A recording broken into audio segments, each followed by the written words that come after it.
Hello viewers, welcome to tips mathematics. So இந்த வீடியோவில் பார்த்தீங்கன்னா 2022 கேட்கப்பட்ட டிஎன்பிஎஸ்சிக்கான மேக்ஸ் கொஷின்ஸாக நம்ம பார்க்க போகிறோம். ஸோ ப்ரீவியஸாக நம்ம போஸ்ட் பண்ண வீடியோஸ்லாம் பார்க்கணும்னு நினச்சிங்கன்னா நம்மளோட சேனல்லே பிளேலிஸ்ட் வந்து கிரியேட் பண்ணியிருக்கோம். ஸோ அதில் நீங்கள் செக் பண்ணி பார்த்துக்கலாம். ஸோ இன்றைக்கான ஃபர்ஸ்ட் கொஷின் வந்து பாருங்கள். A certain amount of money when invested on a simple interest basis double in 8 years.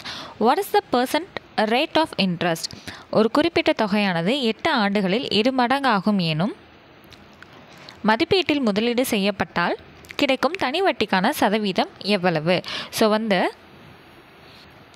மடங்கு அப்படிங்கிற விஷயம் வந்துட்டாலே ஒரு ஃபார்முலாங்கிறத நம்ம ஆல்ரெடி பார்த்துருக்கோம். என்னென்னு பார்த்தீங்கன்னா x - 1 × 100 divided by n or percentage. சரிங்களா? ஸோ எக்ஸ் அப்படிங்கிற இடத்துல என்னங்க பிரதியிடணும், அதாவது என்ன சப்ஸ்டியூட் பண்ணணும்னு கேட்டிங்கன்னா அந்த மடங்கு எவ்வளவு, 2 மடங்கு 3 மடங்கு அந்த மாதிரி வந்து கொடுத்துருப்பாங்க. எத்தனை மடங்காக மாறும் அப்படின்னு வந்து ஒரு நம்பர் கொடுத்துருப்பாங்க. 2 மடங்கு அப்படின்னா எக்ஸுங்கிற இடத்துல 2 வந்து சப்ஸ்டியூட் பண்ணணும். இதே 4 மடங்கு ஆகும், 10 மடங்கு ஆகும்னு எந்த நம்பர் வந்திருந்தாலும் அதை வந்து எக்ஸில் தான் நம்ம சப்ஸ்டியூட் பண்ண போகிறோம். சரிங்களா? அந்த எக்ஸுங்கிறது மடங்கு அப்படிங்கிறத குறிக்க போகுது. சரி, இப்போ 2 மடங்குன்னு சொல்லியிருக்கனால அப்போ x - 1ங்கிறது 2 - 1 அப்படிங்கிறத நம்ம போட்டு 1 அப்படின்னு அந்த வேல்யூவை எடுப்போம். சரிங்களா? சரி, அடுத்தது டேரெக்டாக என்ன பண்ணணும், × 100 போட்டுடணும். அடுத்து இங்கே n 1 வருஷம் கொடுத்துருந்தாங்கன்னா அந்த வருஷத்தை பிரதியிடுங்க, சப்ஸ்டியூட் பண்ணுங்கள். இல்லையா பர்சன்டேஜில் ஏதாவது கொடுத்துருந்தாங்கன்னா அந்த பர்சன்டேஜை வந்து இங்கே சப்ஸ்டியூட் பண்ணுங்கள். ஸோ அவ்வளோதான், இதுதான் வந்து ஃபார்முலா.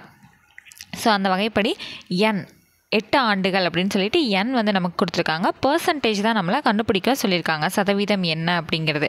சரிங்களா? 2 மடங்குன்னு கொடுத்துருக்காங்க. அப்போ எக்ஸுங்கிற இடத்துல என்ன போட போகிறோம், 2 அப்படின்னு போட போகிறோம். ஸோ ஃபஸ்ட்டு ஃபார்முலா என்ன பார்த்தோம், x - 1ன்னு பார்த்தோமா. அப்போ 2 - 1 × 100 டிவைடட் பை n அல்லது பர்சன்டேஜ். நமக்கு வந்து n தான் கொடுத்துருக்காங்க. ஸோ இங்கே x - 1ல் 2 - 1ன்னு போட்டோம். அப்போ 2 - 1ங்கிறது நமக்கு என்ன கிடைக்கும், 1. அப்போ 1 × 100 டிவைடட் பை 8ன்னு இருக்கா நமக்கு. So 4 2s are 8, 50 2s are 100, 2 2s are 4, 25. So 25 பாதி அப்படின்னு பார்த்தீங்கன்னா 12.5ங்கிறதான இதோட பாதி. அப்போ நியூமரேட்டரில் 1 × 12.5ன்னு மட்டும் இருக்கும். ஸோ என்ன தான் கிடைக்கும், 12.5%ங்கிறது நமக்கு கிடைக்கும். ஸோ அவ்வளோதான். இந்த மடங்கு சம் இந்த மாதிரி வந்துச்சு அப்படின்னாலே இது தான். ஓகேங்களா? சரி, அடுத்தது இந்த வீடியோக்கான second question. What principal will yield 60 rupees a simple interest at 6% per annum in 5 years? ஆண்டுக்கு 6% வட்டி வீதம் 5 ஆண்டுகளில் தனி வட்டி 60 பெறுவதற்கான அசல் என்ன? ஸோ இங்கே என்ன கேட்டிருக்காங்க, அசல், அதாவது பி தான் வந்து நம்மளை கண்டுபிடிக்க சொல்லியிருக்காங்க. வட்டி வீதம் ரேட் ஆஃப் இன்ட்ரெஸ்ட் கொடுத்துட்டாங்க, ஆண்டு கொடுத்துட்டாங்க, தனி வட்டி அதாவது ஐ அது வந்து நமக்கு கொடுத்துட்டாங்க. நம்ம என்ன கண்டுபிடிக்க போகிறோம், பி தான் கண்டுபிடிக்க போகிறோம். பேசிக்காக நமக்கு தனி வட்டிக்கான ஃபார்முலா நமக்கு என்ன தெரியும், I = PNR/100ன்னு தெரியும். இப்போ நமக்கு பி தான் கேட்டிருக்காங்க. அப்போ பி அந்த பக்கம் வச்சுட்டு மிச்சதெல்லாம் ஆப்போசிட் சைடு அனுப்புறீங்கன்னா கீழே இருக்கக்கூடிய 100 எங்கே வந்துடும், மேலே வந்துடும். இங்கே மேலே இருந்த எண்ணும் 6ம் கீழே வந்துடும். சரிங்களா? இப்போ இதில் வேல்யூஸ் வந்து நம்ம சப்ஸ்டியூட் பண்ணோன்னா நமக்கு அசல் தொகை வந்து கிடச்சிடும். அப்போ P = I வந்து எவ்வளோ கொடுத்துருக்காங்க, 60 ரூபான்னு கொடுத்துட்டாங்க. 60 × 100 வருஷம் எவ்வளோ கொடுத்துருக்காங்க, 5 ஆண்டு கொடுத்துருக்காங்க. வட்டி வீதம் 6%ன்னு கொடுத்துருக்காங்க. சரி, இப்போ இதெல்லாம் வந்து கேன்சல் பண்ணணும். So 1 6 is 6, 10 6 are 60, 1 5 is 5, 25 is 100.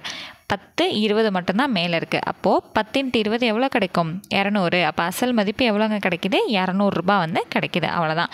Second sum complete ஆயிடுச்சு. அடுத்தது தேர்ட் சம் பாருங்கள்.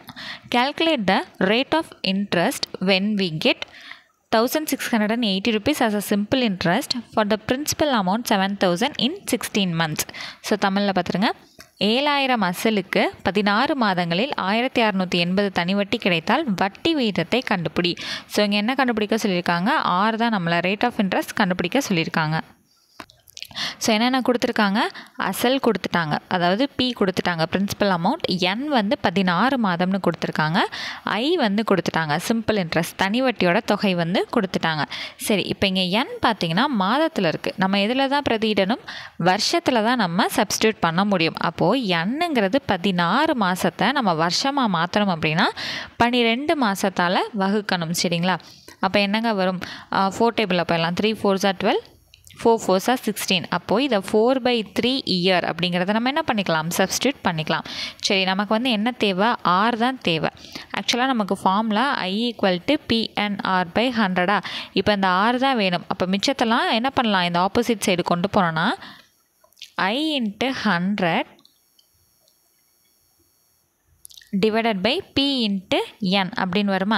சரி, இப்போ என்ன பண்ண போகிறோம், எல்லாத்தையுமே வந்து இதில் சப்ஸ்டியூட் பண்ண போகிறோம். ஐக்கான வேல்யூ 1618 கொடுத்துருக்காங்க into 100 divided by principal amount வந்து 7000.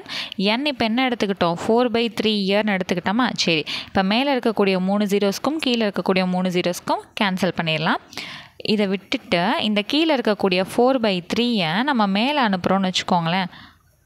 அது எப்படிங்க வரும், அப்படியே ரெசிப்ரோக்கலாக மாறி 3/4ங்கிறது மேலே வரும். ஓகேங்களா?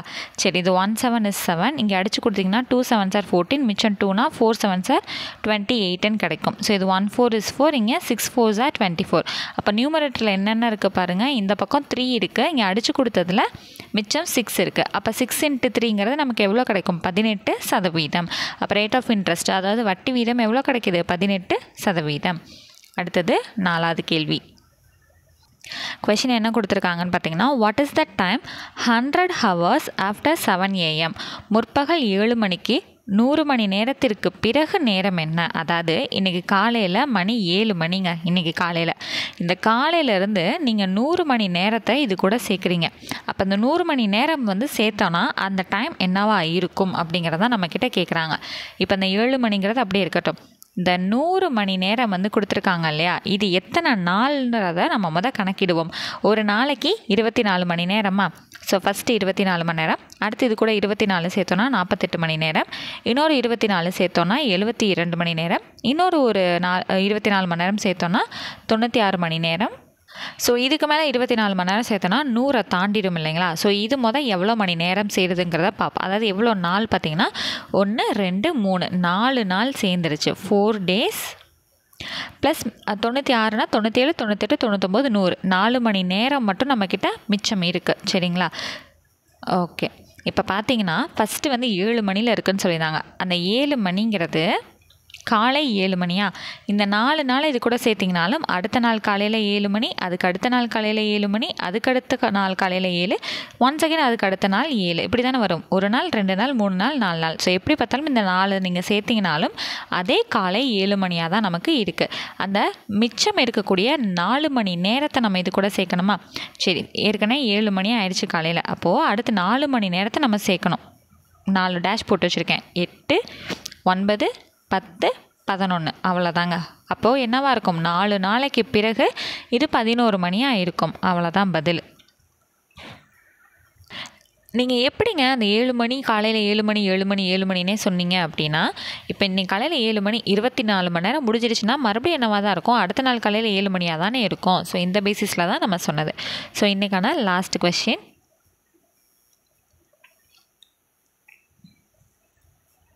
என்னங்க கொடுத்துருக்காங்க, Moni is daughter of Sheela, Sheela is wife of my wife's brother, how Moni is related to my wife? Moni ஷீலாவின் மகள், ஷீலா என் மனைவியின் சகோதரனின் மனைவி, மோனி என் மனைவிக்கு எப்படி உறவு? ஸோ மோனிங்கிறது யாரா, ஷீலாவோட டாட்டர். ஷீலாங்கிறது யார், என் மனைவியின் சகோதரனின் மனைவி. அப்போது இந்த ஷீலாவோட டாட்டர் தான் மோனி. அப்படிங்கிற பட்சத்தில் இவங்களுக்குள்ள என்ன ரிலேஷன்ஷிப் இருக்கும், மருமகள் தானே. அதாவது சகோதரனோட மனைவினாலே அவங்களுக்கு பொண்ணு தான், அந்த பேரோட பொண்ணு. அப்படிங்கிறப்ப இந்த மனைவிக்கு என்ன முறை தான் வரும், அந்த பொண்ணு மருமகள், அந்த உறவு தானே வந்து நிற்கும். அவ்வளோதான். இன்றைக்கான 5 கொஷின்ஸ் வந்து நம்ம பார்த்து கம்ப்ளீட் பண்ணியாச்சு. ஸோ நெக்ஸ்ட் வீடியோவில் நான் உங்களை மீட் பண்ணுறேன். தேங்க்யூ.